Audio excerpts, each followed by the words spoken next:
It's an interview with Paul McCartney of the Beatles done by Tim Rice. Now, Tim Rice wrote the music to Evita and Jesus Christ Superstar.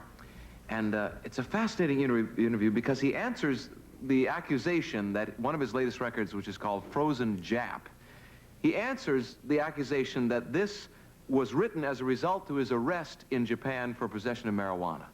I think you'll find this interesting. Paul McCartney. Is that in any way related to your slight problems in Japan? No, it was done beforehand. All of this stuff was done summer of '79. And then my Japanese holiday took place in 1980, beginning of 1980.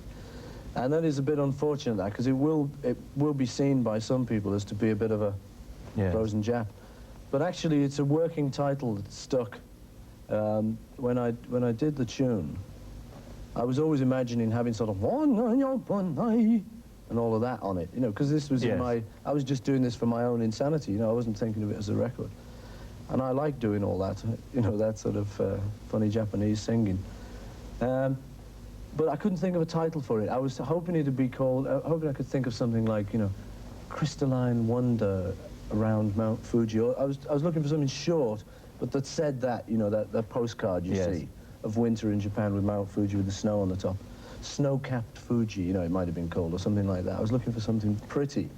But I couldn't think of anything, so to remind myself what it was all about, I just wrote down on the box Frozen Jap, meaning, you know, frozen, that's the ice, and Jap, it's vaguely oriental. And it stuck, you know, and I was working with other people, and they kind of, you know... And you weren't tempted to change the title at the last minute? So, I wasn't going to change it, but it turned out that in Japan, the word Jap is, like, still thought of as being very derogatory.